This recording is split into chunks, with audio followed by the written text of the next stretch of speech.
মাসে 3 বার করে বাপের বাড়ি যাবে তামসা জুড়াইছ না। মা কইলো জামাই রে নিয়ে আয়া তালে পিঠা খায় যা।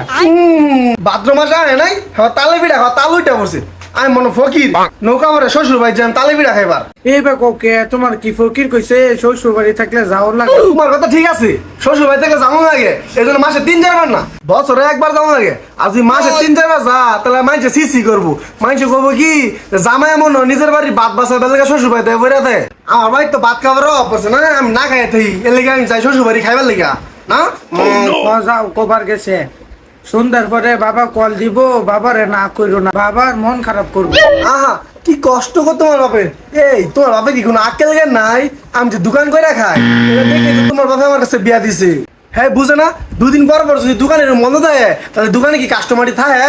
কাস্টমার জায়গা আরেক দোকানও, আর 2 দিন পরে পরে শ্বশুর বাড়ি যাবো পকেটটা যে ফাঁকা আছে এটা তো কেউ দেখে না। মাত্র জামাই তুমি মাসে 3 বার কে 9 বার যাওয়া উচিত। এই আমার খুশি খুশিটা তুমি কই থেকে আইছো? মাসে 3 বার না 9 বারও না।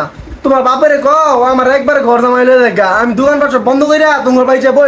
2 দিন পরে পরে শ্বশুর বাড়ি যাওয়াটাই জামাইলা আমার কাছে ভালো লাগে না। থাক তোমার যাও লাগবো না, অটো ভাড়া করে দিও, আমি একলাই যামুনি। তোর একলা যাবো হয়ে গেল লেগা, তোর ভাই যে একটা বন্ডের মতো বাড়িতে ঘুরে ওটারে কয় লয়ে যেতে হেরা খালি সবসময় আমারই লয়ে যাবো আমারই লয়ে যাবো আমারই লয়ে যাবো লাগবো। মাসে 3 বার করে বাপের বাড়ি যাবো লাগবো তাম সাজুরাইছ।